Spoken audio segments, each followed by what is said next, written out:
It's so cold here. There's actual snow falling right now. The wind is so strong, it's absolutely freezing. So we're gonna have to make our way back. Stat.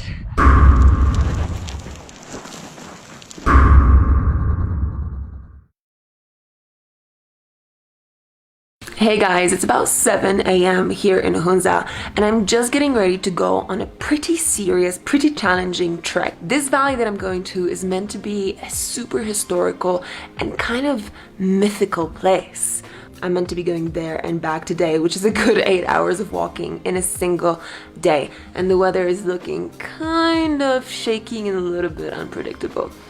We'll get onto the trek soon, but first things first. Do not underestimate the importance of a good hefty breakfast before a trek, and my host family here in Jamalabad, they know this very well. So this is what we're having for breakfast. Here we've got local bread called charpik, right here is local cheese called murik, and here is a fried egg. This is the real breakfast of the champions, and everything here is made fresh and locally from ingredients right from the village. One last cup of chai, and it's time to start getting ready for a trek that will probably take us the entire day. So Pervez is my host and my guide to Avgarj Valley today.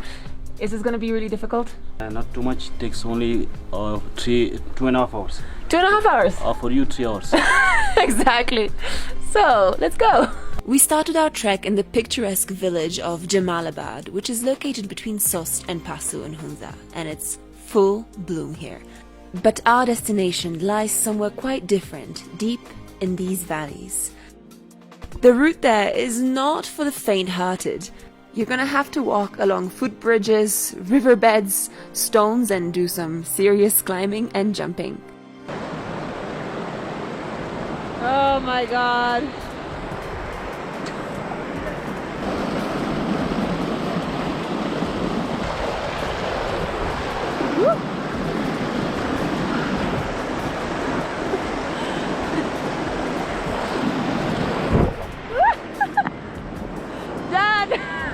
See what I mean? Some parts even gave me an adrenaline rush.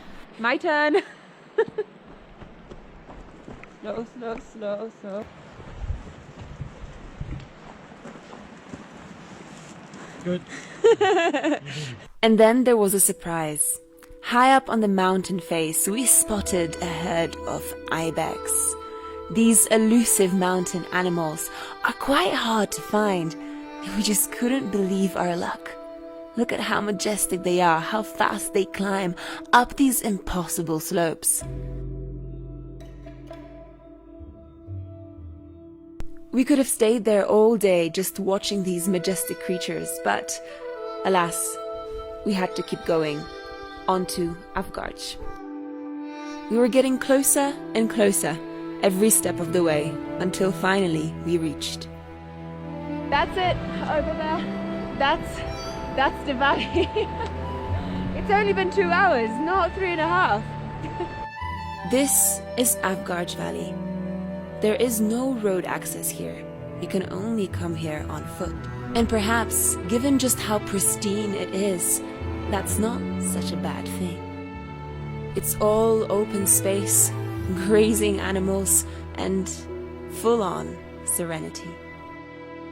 And given that Avgarj is one of the oldest Wahi settlements in the area, there's a lot of history here too.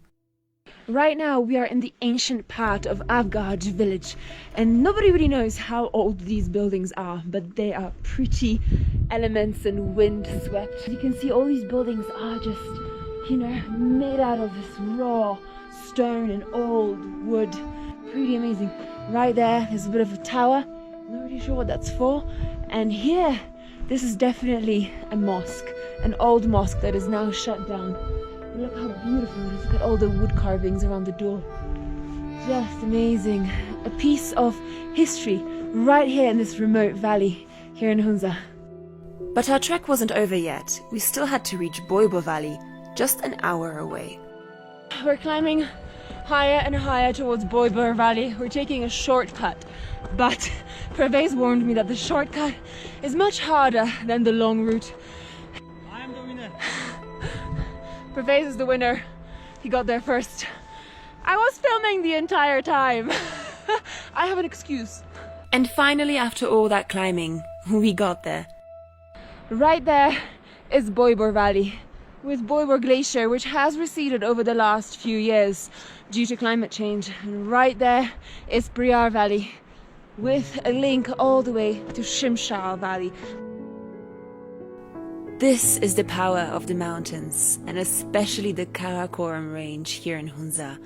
The peaks and valleys and nature that emerge right in front of your eyes are just so awe-inspiring, like nowhere else in the world.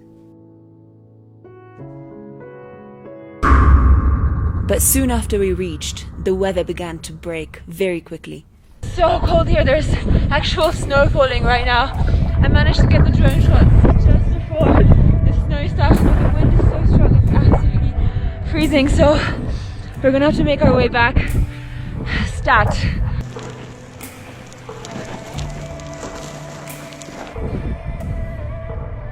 Oh my god, and we're really high up in the mountains, over 3,000 meters, probably close to 3,500, so the air feels really thin and it's extremely windy, very cold, biting cold. All the mountains right here, they're just covered in snow. The fog is setting. Pervez, how cold is it? Very cold? Very cold.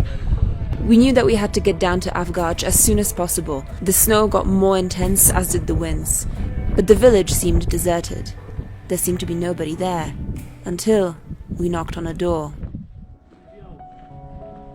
It turns out there was somebody there, Bibi Nigar, who is the auntie of Pervez, and she's just invited us in for a cup of chai. This is what we had been dreaming of for the last 2 hours. A warm fire in the shelter of a local home, and of course, chai. A warm cup of chai.